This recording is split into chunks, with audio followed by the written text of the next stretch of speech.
presentamos El Templo Viviente. A continuación. Adelante.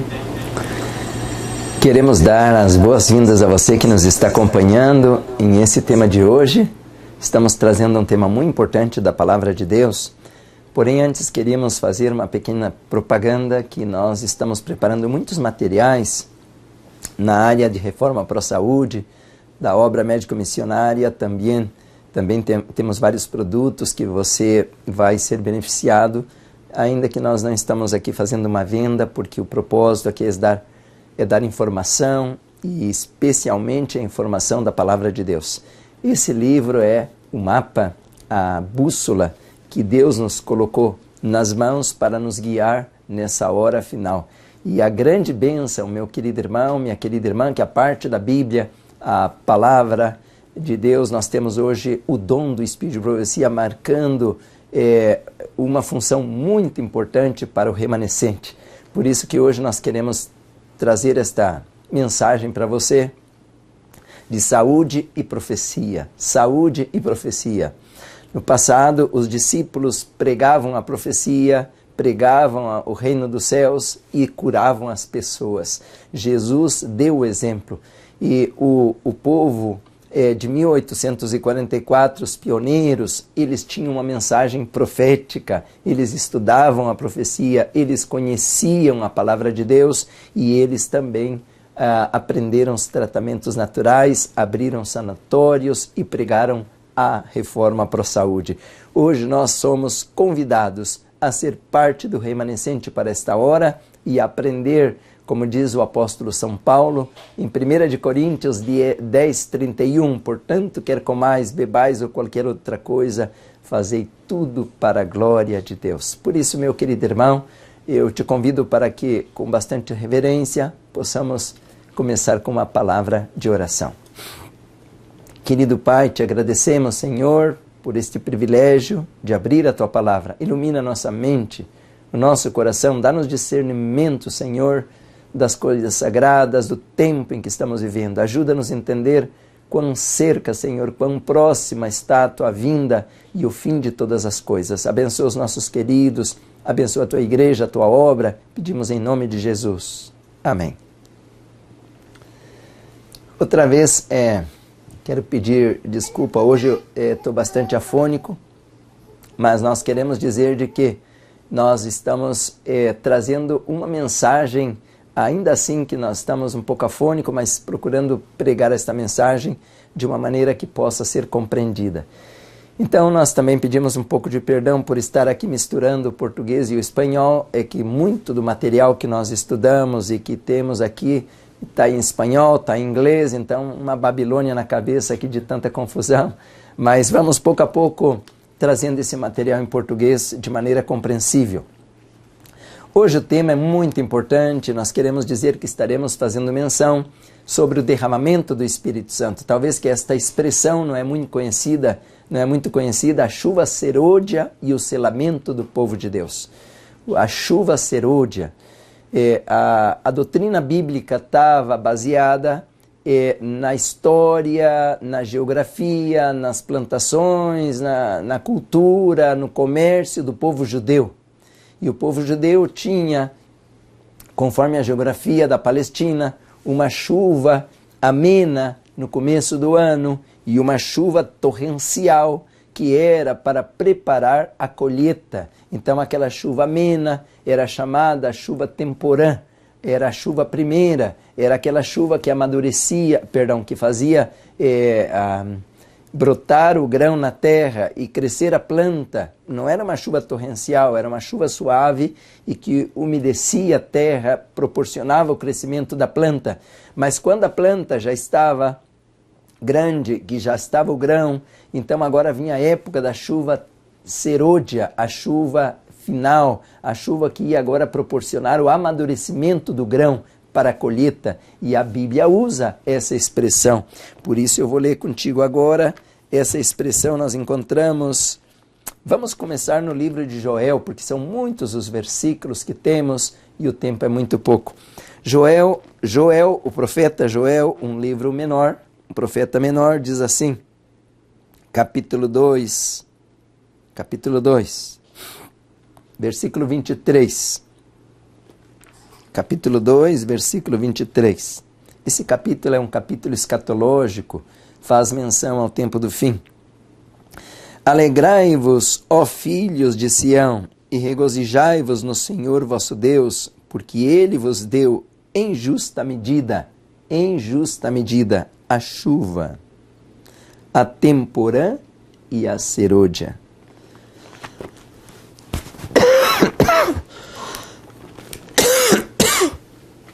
Perdão.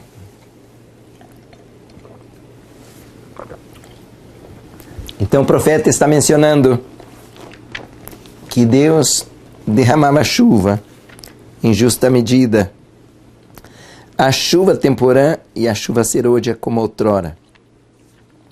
O versículo 24 vai mencionar a consequência da chuva, diz assim, as eiras se encherão de trigo e os lagares transbordarão de vinho novo e de azeite. Quer dizer que vai haver uma colheita abundante. Quando Deus derrama chuva, vai haver uma colheita abundante.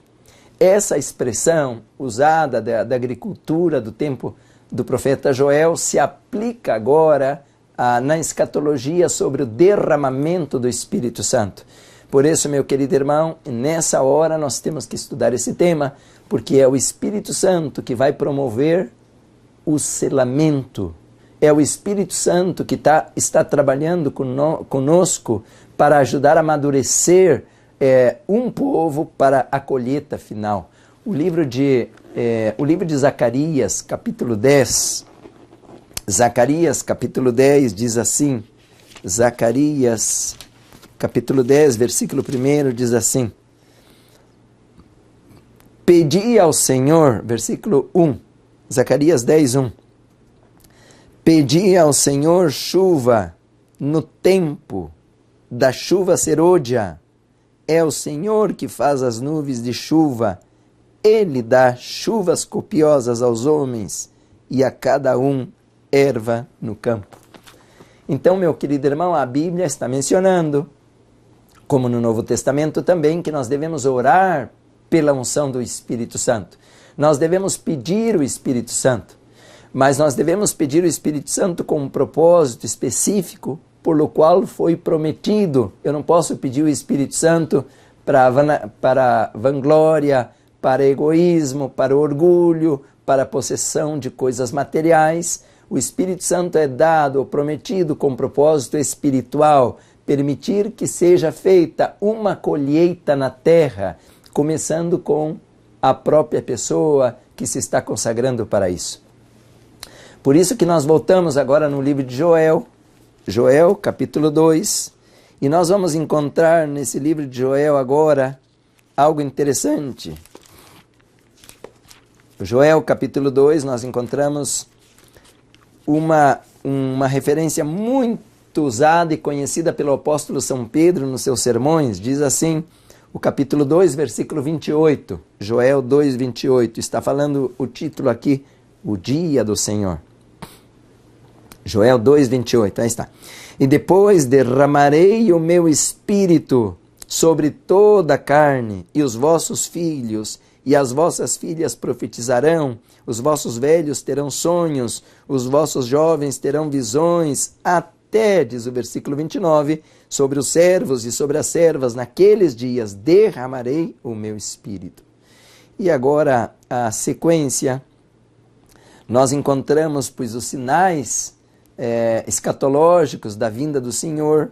Eu não vou ler isso agora, mas a Bíblia vai mencionar agora vários sinais. Então Deus está fazendo uma promessa que Ele quer derramar o Espírito Santo na forma de chuva serôdia e na forma de chuva temporã. Essas palavras não são muito conhecidas, mas são palavras bíblicas e são referência ao derramamento do Espírito Santo na forma de chuvas. Então, meu querido irmão, nós encontramos que agora nós devemos ter a unção do Espírito Santo, participar do refrigério, da presença do Senhor, como está o capítulo, não o capítulo, todo o livro de Atos dos Apóstolos. Então nós encontramos que é uma condição indispensável para que nós possamos ser selados com o selo do Deus vivo. Por isso o apóstolo São Paulo, lá em Efésios, menciona claramente que o Espírito Santo é como um selo. E eu não vou entrar nesse tema do selamento em Efésios, mas o que eu quero dizer é que a preparação, como diz Amós 4,12, prepara, ó Israel, prepara-te, ó Israel, para te encontrares com o teu Deus. Essa preparação é necessário, indispensável, a presença do Espírito Santo. E não somente a presença do Espírito Santo em forma de chuva serôdia, mas especialmente agora, meu querido irmão, o derramamento do Espírito Santo em forma de chuva temporã. A chuva temporã em grande abundância, a chuva que vem no tempo da preparação para a colheita do grão, é o que mais nós necessitamos nesse tempo. Então é um tema muito solene, porque quando nós vamos lá no livro de Apocalipse, nós vamos encontrar que a terra será iluminada com a glória de Deus. E como que a terra pode ser iluminada com a glória de Deus? A glória de Deus aqui nesse caso é o derramamento do Espírito Santo. E da mesma maneira, meu querido irmão, como veio Pentecostes sobre os discípulos, quando Jesus começou seu ministério no santuário celestial, da mesma maneira vai haver um derramamento em profusão no momento em que Jesus está para deixar o santuário celestial.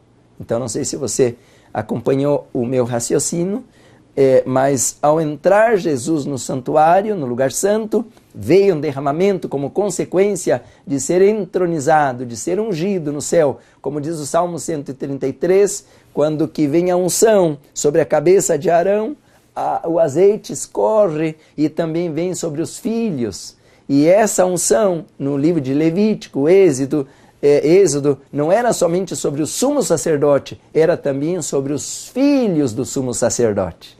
Por isso, meu querido irmão, agora nós estamos na condição de filhos do sumo sacerdote e por isso a profecia está dizendo assim, pedi a chuva, implora a chuva. Já não é tempo de orar pela chuva serôdia, mas clamar pela chuva serôdia. Nesse vídeo, meu querido irmão, eu quero dizer algo muito, muito delicado. Se nós não tivermos o Espírito Santo de Deus, o conhecimento por si só não é suficiente. O conhecimento por si só não adianta, não vamos ter poder para vencer. Por isso que estamos mencionando de muitas maneiras que aqueles que estão protelando, estendendo o tempo de preparação, de reforma, de reavamento, eles estarão desamparados. E há muitos textos que mencionam que o Espírito Santo se está retirando da terra. E quando a serva de Deus, no Espírito de Profecia, menciona que o Espírito Santo se está retirando da terra, não quer dizer que se está retirando dos fiéis, se está retirando dos ímpios, daqueles que rejeitam a graça de Deus. Não é que Deus já não pode escutar a voz dessas pessoas, mas elas se afastaram tão longe de Deus, já a voz delas já não pode ser mais escutada. Por isso, meu querido irmão, a Bíblia menciona que é o pecado contra o Espírito Santo. Existem muitas pessoas que hoje estão falando e pregando, ensinando sobre o Espírito Santo, mas tem muita pouca compreensão da obra do Espírito Santo nessa preparação, na reta final para o reino dos céus. Por isso nós temos que estudar a doutrina do santuário, porque ao estudar a doutrina do santuário nós vamos ter discernimento da obra de Jesus, da obra que o Pai realiza, mas também vamos ter discernimento da obra do Espírito Santo. Nós mencionamos de que o Espírito Santo, ele é prometido em grande abundância no tempo do fim. Bom, nós mencionamos, não, a Bíblia está mencionando que a chuva serôdia, ela tem que vir para preparar, capacitar o grão para ser colhido. E essa colheita tem que ser feita em abundância para que haja fartura. E Deus quer fartura agora no tempo do fim. Por isso Deus está acusando Laodiceia, porque Laodiceia não recebe a unção do Espírito Santo, não recebe esse discernimento, não recebe a riqueza da justiça de Cristo, por isso disse que é pobre, cega, miserável e nuda e desnuda.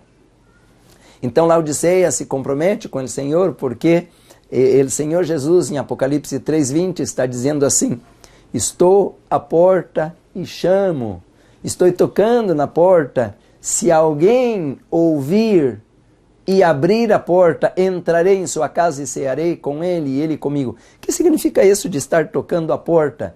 É a obra do Espírito Santo, meu querido irmão, que está tocando a porta do nosso coração. E Jesus disse, se alguém ouvir a minha voz, e qual é a voz de Jesus? Jesus em João mencionou muito claro, eu vou para o Pai, mas não deixarei vocês órfãos. Eu enviarei o Consolador. Por isso Apocalipse 3:20 está dizendo que se alguém ouvir a voz e abrir a porta, quer dizer que não resiste à obra do Espírito Santo, e Jesus entra na casa e vai habitar com os outros. Por isso, meu querido irmão, nós estamos agora mencionando nos temas de saúde, na obra de Reforma Pro Saúde, que nós não temos forças. O nosso domínio próprio está por terra. Nós não temos condições de deixar a carne, deixar o café, deixar o queijo, porque nós estamos adictos. E a serva do Senhor, Conselho sobre Saúde, em espanhol, que é o livro que eu tenho, na página 611 diz assim, o demônio da intemperância é muito forte, difícil de ser eliminado. Por isso nós necessitamos do poder do Espírito Santo para poder vencer esse demônio e poder vencer as nossas adições por causa do nosso apetite desordenado e pervertido. Então, meu querido irmão, agora se requer de uma unção especial do Espírito Santo, o refrigério da presença do Senhor, para que nós possamos sair vitoriosos nesta guerra, nesta batalha, nesse tempo do fim. Eu tenho aqui um livro chamado Primeiros Escritos.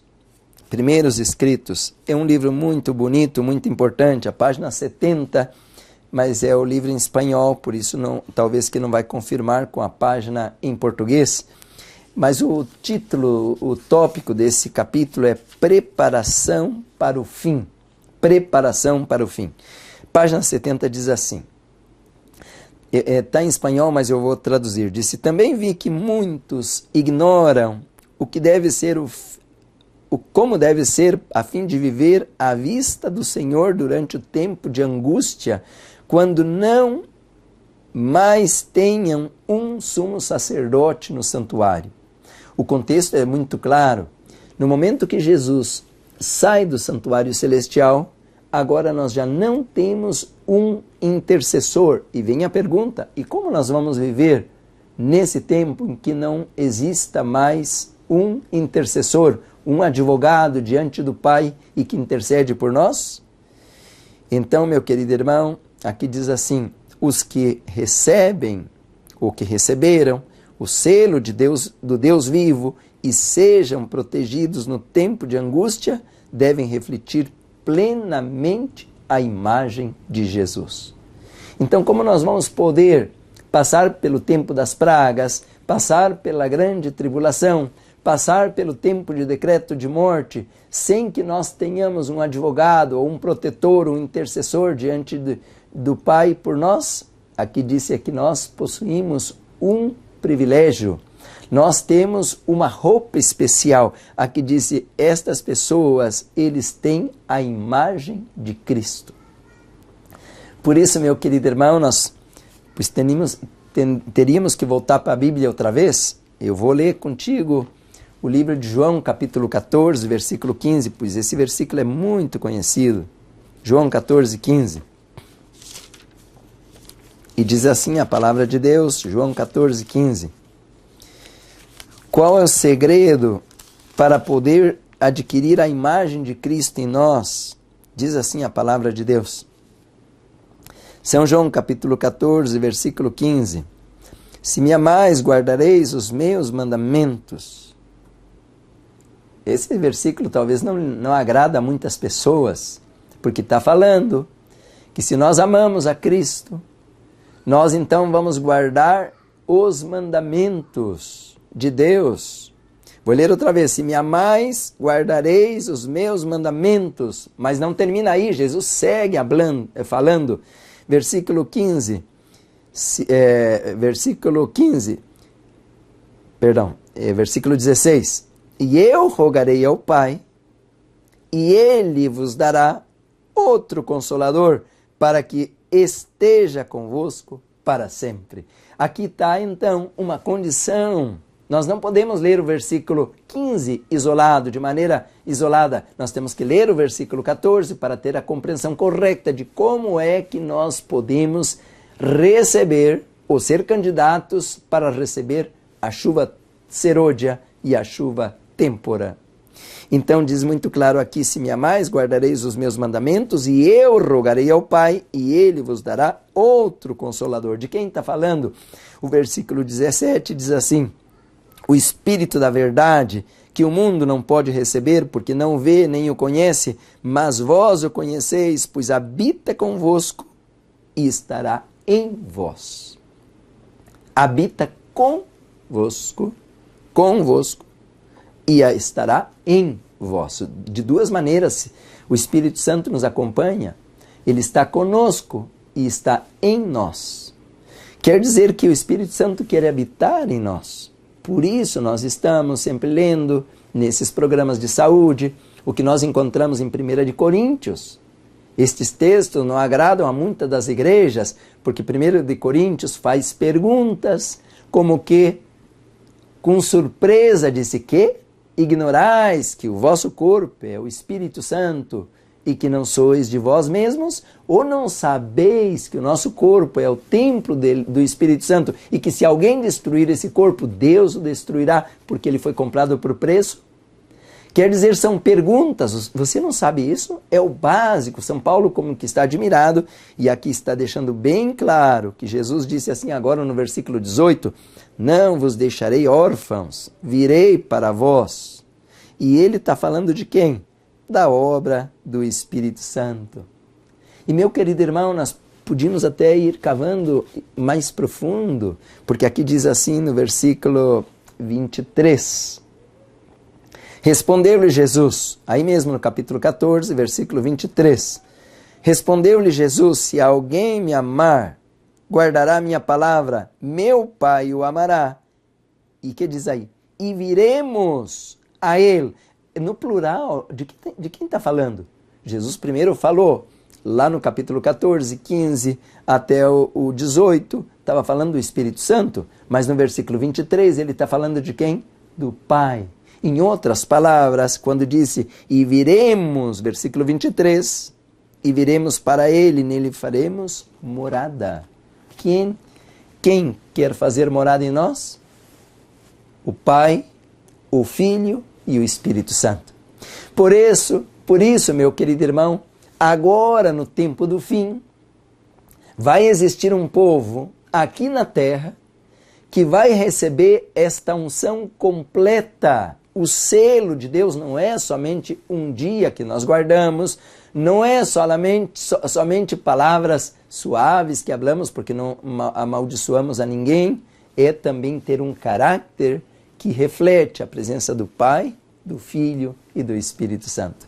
Por isso que esse tema é tão importante. E agora, na página 71, esse livro Primeiros Escritos, em espanhol, no capítulo Preparação para o Fim, é a última parte do capítulo, se você quer procurar em português, diz assim, vi, diz a serva do Senhor em visão, vi que muitos descuidavam a preparação necessária, esperando que o tempo de refrigério e a chuva serôdia os preparasse para suster-los no dia do Senhor e viver em sua presença. E ela fala assim, como com uma exclamação de dor, e a quantos eu vi desamparados no tempo de angústia. Meu querido irmão, que tristeza para o céu, que tristeza para a serva do Senhor, que tristeza para nós estar predicando esses temas, porque aqui diz assim, e a quantos eu vi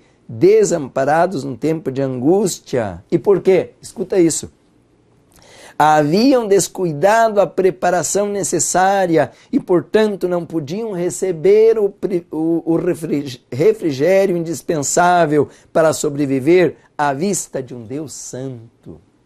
Descuidaram, todo o tempo vendo novela, todo o tempo vendo filmes, todo o tempo cuidando dos esportes, todo o tempo dedicado à família, todo o tempo dedicado à sociedade, todo o tempo dedicado ao trabalho, porém nunca agarravam uma Bíblia, nunca estudavam uma profecia, nunca leram um livro do Espírito de Profecia, nunca ganharam almas, nunca abriram igrejas, não se identificaram com a obra do céu. Portanto, agora estão despreparados.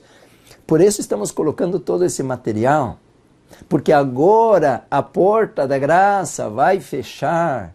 Está fechando a porta da graça, já estamos escutando os rumores do movimento dominical, tudo está sendo colocado no seu devido lugar, mas ainda falta uma obra de reforma e reavivamento, que a igreja, como diz Mateus 25, dormiram todas as virgens e a igreja não estava desperta.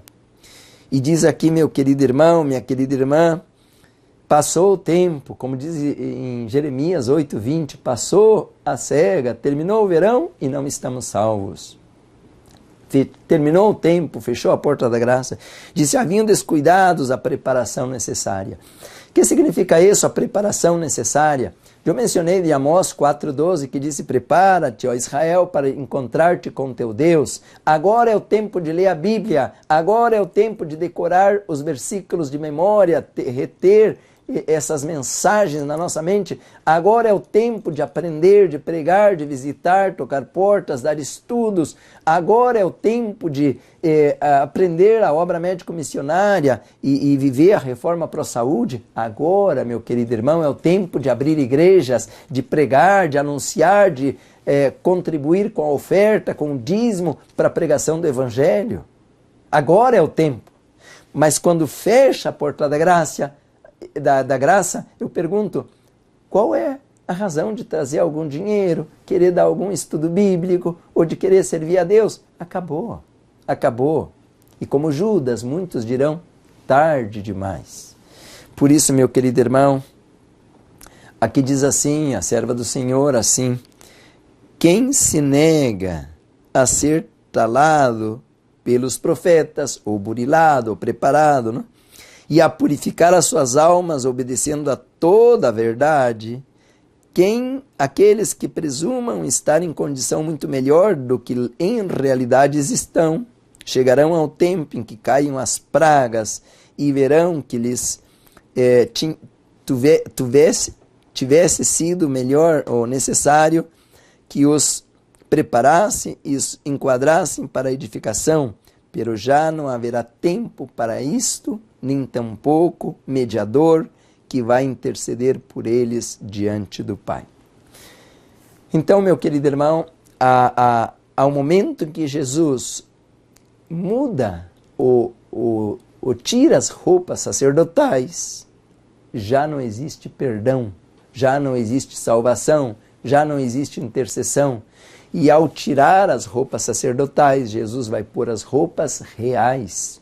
Por isso a Bíblia menciona, em Apocalipse 19, virá como Rei de Reis e Senhor de Senhores. Então, meu querido irmão, agora nós necessitamos receber esta unção, esta chuva, este aguaceiro. Agora devemos empapar nossa cabeça, encher nossa cabeça com estes livros, pedir discernimento, sabedoria, porque tampouco não temos que ter cuidado para não despencar no terreno do fanatismo. Existe o liberalismo e o fanatismo. Satanás, quando não puxa, empurra. E agora muitas pessoas ficam loucas.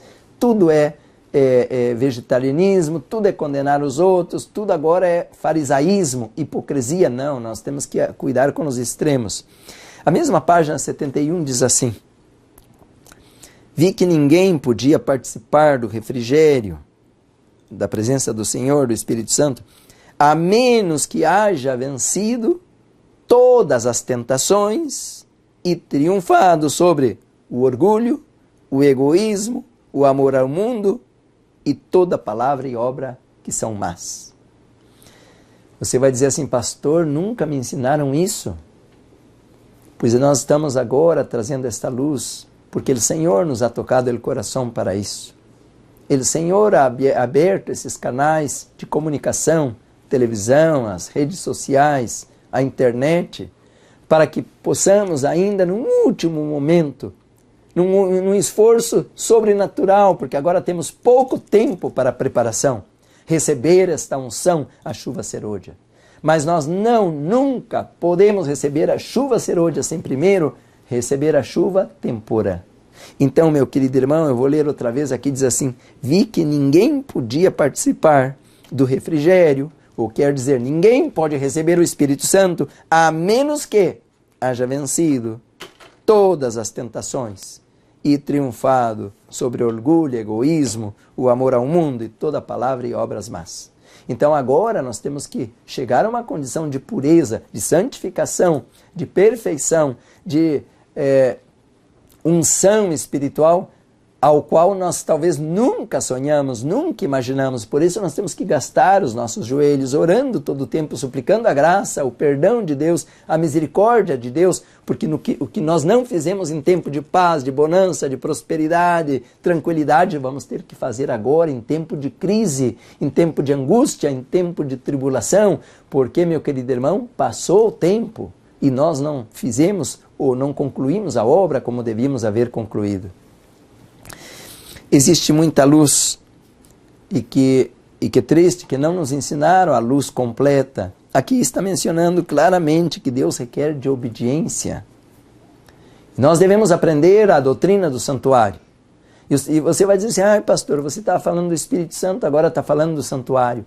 Mas existe uma relação muito íntima entre a obra do Espírito Santo e a obra do santuário.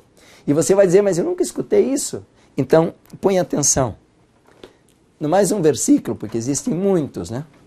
Vamos no livro de Hebreus, Hebreus 9. O livro de Hebreus é um tratado muito importante para abrir a compreensão de Daniel e Apocalipse. Aqui diz assim, meu querido irmão, no livro de Hebreus, capítulo 9. Eu não vou ler todo o capítulo, porque seria demasiada leitura e o tempo é muito curto. Mas o capítulo 9 está mencionando sobre o santuário. Se você ler o versículo 1, 2, 3, está mencionando os móveis do santuário.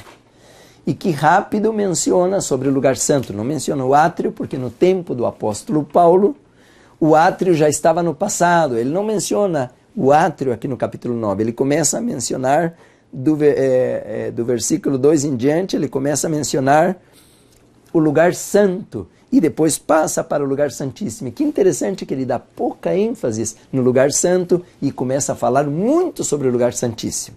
Vamos ler o versículo 2 só para ter uma ideia. Foi preparado um tabernáculo. Em essa tradução que está aí na tela diz, foi preparada uma tenda, a primeira, na qual, quer dizer, a primeira quer dizer a primeira parte, que é o lugar santo, na qual estavam o candeeiro, que é o castiçal, e a mesa e os pães da proposição.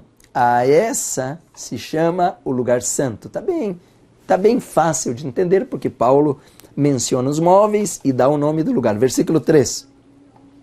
Depois do segundo véu, versículo 3. Depois do segundo véu, diz assim, estava a tenda que se chama o Santo dos Santos. Na verdade, é o lugar santíssimo. Pelo contexto, entendemos, e também Santo dos Santos se pode entender santíssimo. Versículo 4 menciona o que tinha no lugar santíssimo. Diz que tinha o santuário de ouro, a arca do pacto, toda coberta de ouro, em redor, na qual estava um vaso de ouro, continha o maná, aí fala da reforma para a saúde, e a vara de Arão, aí faz referência ao estado dos homens na morte, porque a vara estava seca e reverdeceu, e disse que tinha brotado, e as tábuas do pacto. Aí fala a lei de Deus, os 10 mandamentos. Então, meu querido irmão, agora, já que nós entendemos que o apóstolo São Paulo, no capítulo 9, está falando sobre o santuário, vamos ler o versículo 8, aí mesmo, em Hebreus 9, 8, diz assim. capítulo 9, versículo 8, aí mesmo no livro de Hebreus, disse: dando o Espírito Santo a entender com isso que o caminho do santuário não está descoberto enquanto subsiste a primeira tenda. Qual é a obra do Espírito Santo, meu querido irmão? É iluminar a mente sobre a doutrina correta dos santuários. E você vai dizer assim, mas onde está isso? É que esse versículo, São Paulo escreve muito complicado. Ele não escreve assim simples como São Pedro, como São João, mas o capítulo 9, versículo 8, diz claramente que o Espírito Santo é o responsável para dar-nos o discernimento, o entendimento que enquanto o santuário da terra, o terrenal, está em função, está em vigor, o santuário do céu não está em vigor, não está em função. Mas uma vez que o santuário da terra deixa de estar em vigor, deixa de existir, agora vai entrar em função o santuário celestial. E quando você lê todo o livro de Hebreus, você vai entender que agora o santuário celestial vai estar em função, porque Jesus, que é o Cordeiro, que estava na terra, que foi imolado, ele vai agora ressuscitar e vai ascender ao céu e vai entrar na presença do Pai e vai interceder por nós. Então Jesus é o sacrifício, ele é o sumo sacerdote, o mediador, o advogado e, portanto, a obra de Jesus tem que ser iluminada pelo Espírito Santo. Por isso que em Hebreus 9, 8 disse claramente assim: dando o Espírito Santo a entender com isso que o caminho do santuário não está descoberto enquanto subsiste a primeira tenda. Agora ficou claro? Muito claro, agora ficou claríssimo. É o Espírito Santo, em outras palavras, que ilumina a obra e o ministério do ritual e também de todas as funções do santuário. Por isso, meu querido irmão, quando estamos falando do refrigério, da presença do Senhor e o Espírito Santo, a chuva serôdia e o selamento, nós temos que compreender a obra do santuário. E quando o apóstolo São Paulo está fazendo menção destas coisas, para ele não era nada de surpresa. Agora eu pergunto àqueles que estão clamando o Espírito Santo, gritando o nome do Espírito Santo, se jogando no chão, falando do Espírito Santo. Quando foi que esse Espírito Santo que você escuta falou para vocês lá na igreja que a obra do santuário tinha que ser entendida, estudada e obedecida para que o povo de Deus se preparasse para o tempo do fim? Por isso, meu querido irmão, nós hoje vemos que tem um Espírito que é santo, que é de Deus, que é o que Jesus prometeu enviar, e tem um Espírito que é falso, um Espírito que é enganoso, que faz uma imitação. Como dizia Martim Lutero, Satanás é o macaco de Deus. Quando Deus vai fazer uma obra grande, Satanás promove uma imitação. E o Espírito Santo que hoje está na terra, fazendo esse reavivamento, esse carismatismo, não é o Espírito Santo verdadeiro. E como eu sei disso? É porque esse Espírito Santo falso não prega o santuário. Ele é contra a doutrina do santuário, é contra a doutrina da reforma pró-saúde, é contra a obra da purificação, porque o Espírito falso, ele gosta de habitar num ambiente imundo, contaminado, profanado. E o Espírito Santo verdadeiro de Deus, ele vem limpar, ele vem renovar. Por isso disse a Bíblia, no livro de Daniel, capítulo 8, versículo 14, até 2.300 tardes e manhãs, e o santuário será purificado. Qual é a obra do Espírito Santo? Por isso, meu querido irmão, o livro de Hebreus, no capítulo 12, versículo 14, vai dizer assim. Hebreus, capítulo 12, versículo 14. Vamos no livro de Hebreus 12, 14, disse: segui a paz com todos e a santificação, sem a qual ninguém verá o Senhor. Não importa se é um pastor, não importa se tem muito conhecimento, não importa se é rico, não importa se é famoso, sem a santificação, sem esta obra do Espírito Santo, disse a palavra de Deus, ninguém verá o Senhor. E por que, meu querido irmão? Porque a palavra de Deus está falando tão forte? Porque o versículo 29 diz assim, no mesmo capítulo 12, estou no livro de Hebreus 12, 29, pois o nosso Deus é fogo consumidor. Então, meu querido irmão, pois nós caminhamos bem nesse tema de hoje, estudando de maneira introdutória que a obra do Espírito Santo é importantíssima para o selamento. O Espírito Santo de Deus, ele vai colocar em nós o caráter de Cristo, ele nos vai levar a obedecer à lei de Deus, ele nos vai levar à vitória contra o apetite pervertido, ele nos vai levar à vitória contra o orgulho, à vitória contra o egoísmo, contra todo o pecado.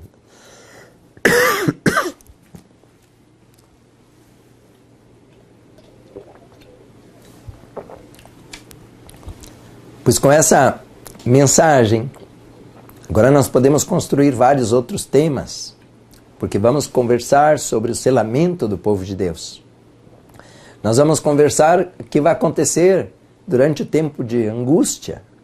Tem um tempo de angústia prévio e o grande tempo de angústia, como disse Daniel 12:1, tempo de angústia como nunca houve na terra. E agora vem a pergunta de $1 milhão.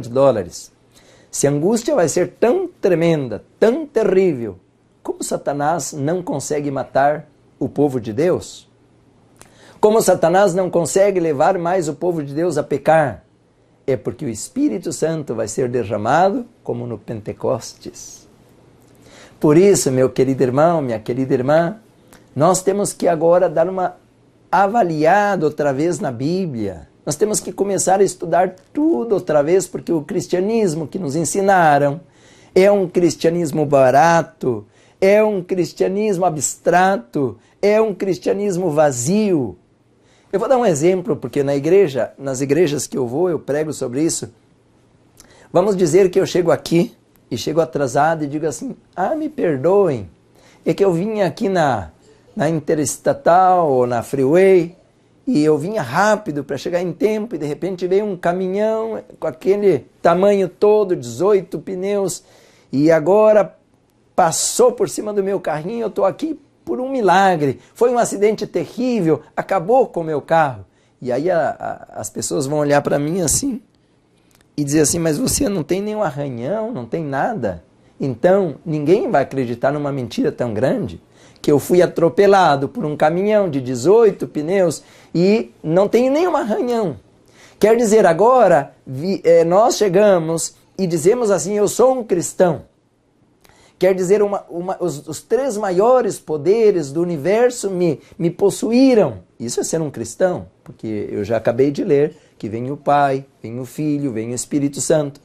Mas eu não tenho nenhum traço de cristianismo. Eu não ganhei nenhuma alma para o reino dos céus. Eu nunca abri igreja. O meu dízimo está guardadinho porque eu uso para outros propósitos.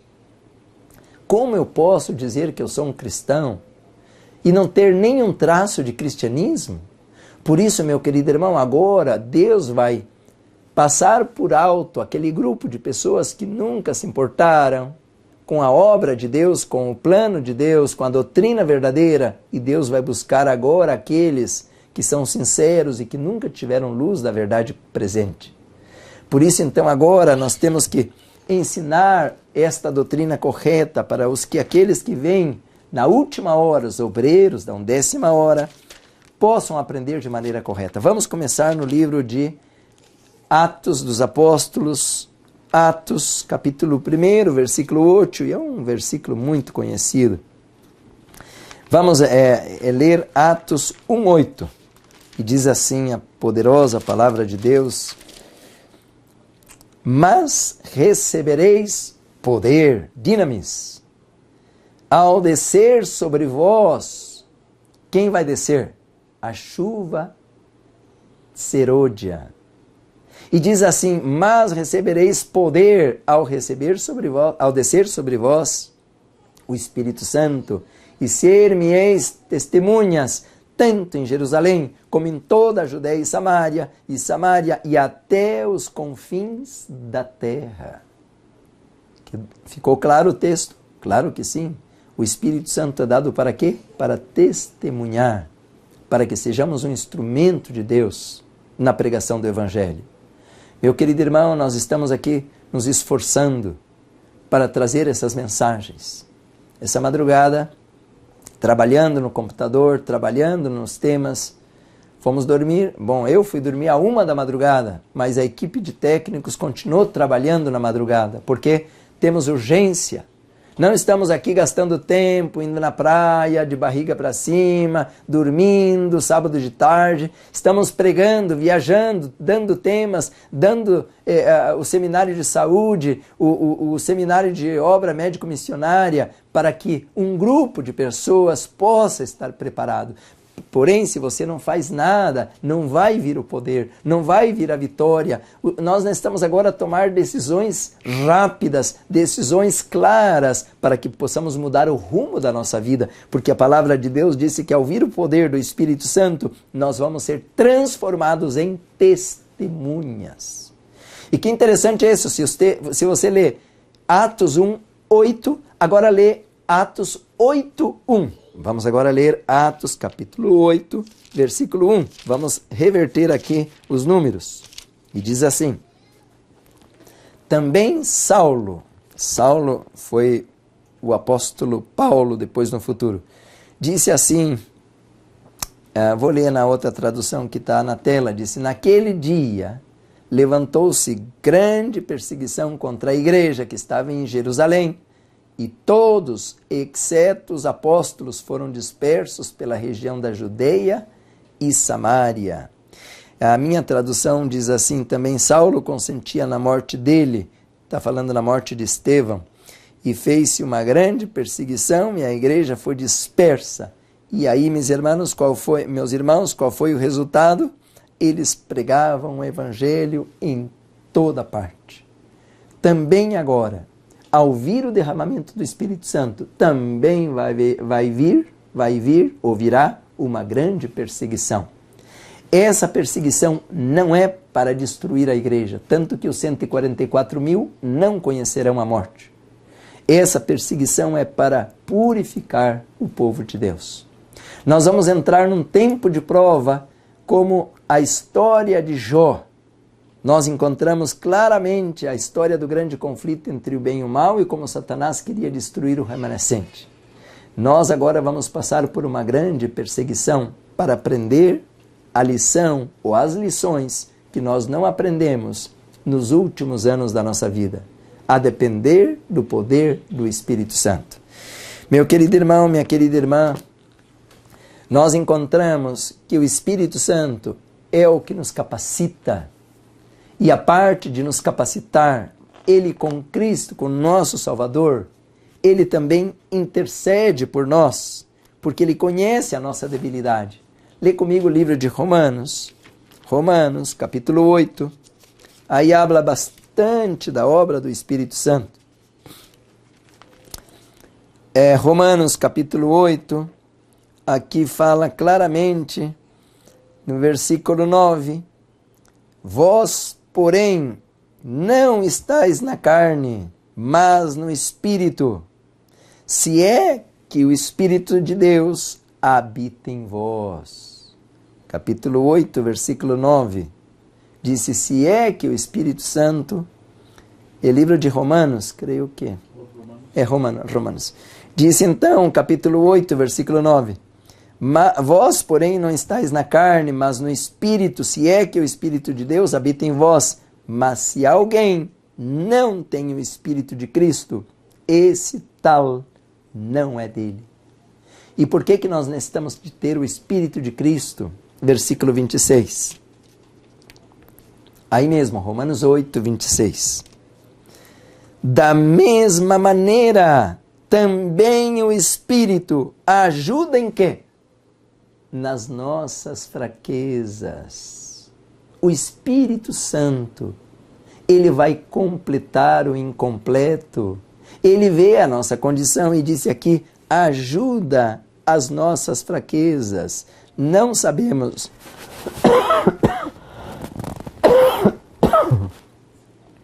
Perdão.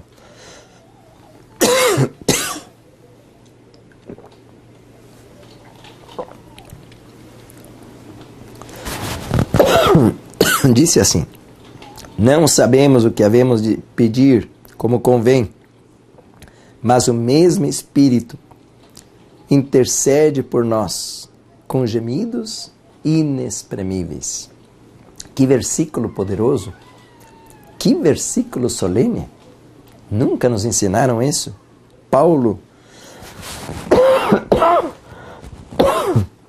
São Paulo está falando claro, de maneira poderosa, que o Espírito Santo intercede por nós, com gemidos inexprimíveis. Quer dizer, meu querido irmão, que Jesus está intercedendo, aplicando os méritos da sua justiça para dar-nos o privilégio da vida eterna. E agora nós encontramos na mesma Bíblia que o Espírito Santo também vai vir para reforçar essa intercessão diante do Pai. Agora eu te faço uma pergunta. Se Jesus está intercedendo por nós porque nós o aceitamos como nosso Salvador, e se vem o Espírito Santo agora diante do Pai, e como diz aí, intercedendo com gemidos inexprimíveis, porque Ele conhece as nossas debilidades e fraquezas e nos quer ajudar, será que o Pai não vai nos escutar? Claro que sim, meu querido irmão. Por isso eu te digo, não importa que pecado você tenha na tua vida, confessa teu pecado, confessa a tua debilidade, seja sincero com Deus e o Senhor vai enviar os aguaceiros da chuva temporã e da chuva serôdia. Mas temos que fazer a nossa parte, ler a Bíblia, orar a diário, confessar os nossos pecados, dizer como Isaías, eis-me aqui, envia-me a mim, já me perdoou, já me limpou, agora usa-me para ajudar a outros. E diz como São Paulo, que queres que eu faça? Deus te vai abençoar muito, meu querido irmão. Se a tua decisão é a honra e a glória do nome de Jesus, o Espírito Santo virá voando, correndo. Mas se a tua decisão é viver para Satanás, viver para o eu, para o pecado, o Espírito Santo de Deus vai apartar-se de você. É a tua decisão. Hoje, se escutares, diz o livro de Hebreus, a sua voz, não endureçais vossos corações. Como disse o apóstolo São Paulo em 2 de Coríntios, 1 de Coríntios, 6:2, diz assim, hoje é o tempo, o dia da salvação. Agora é o momento quando o Espírito Santo quer vir ajudar-nos nas nossas debilidades, a vencer os nossos pecados, a vencer a nossa fragilidade, para que possamos refletir o caráter de Cristo. Meu querido irmão, que Deus te abençoe muito, a tua família, a tua igreja. Aqui estamos para servir, estamos orando por esta obra, para que muitas pessoas possam vir à luz da verdade de Deus.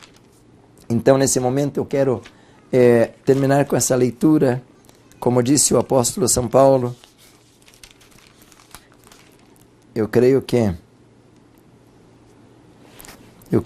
fiz menção do capítulo certo a princípio. Deixa eu mais confirmar aqui, para que possa deixar esse versículo, 2 de Coríntios, perdão, porque estou vendo que colocamos o 1 de Coríntios, 2 de Coríntios 6, versículo 2. Pois ele diz, no tempo aceitável te escutei, e no dia da salvação te socorri. Eis aqui agora o tempo aceitável, eis aqui agora o dia da salvação. O Espírito de Deus agora quer vir na nossa vida para colocar em nós a imagem de Cristo. E pela contemplação seremos assim transformados para sempre de um estado carnal a um estado espiritual. Vamos orar. Querido Pai, te agradecemos, Senhor, por esta luz tão maravilhosa do santuário. Que a chuva serôdia, a chuva do aguaceiro, da abundância, está prometida para o tempo do fim. A tua palavra menciona pedir as chuvas e nós estamos clamando, Senhor. Não podemos vencer por nós mesmos. Somos débiles, somos fracos, Senhor. Nós não temos condições, porém, pela graça do Cordeiro, nós queremos apresentar-nos, Senhor, reclamando também a intercessão do Espírito Santo. Padre querido, glória a tu nome por esta luz. Bendice-nos, guarda-nos, prepara-nos para a tua vinda. Pedimos por Jesus. Amém.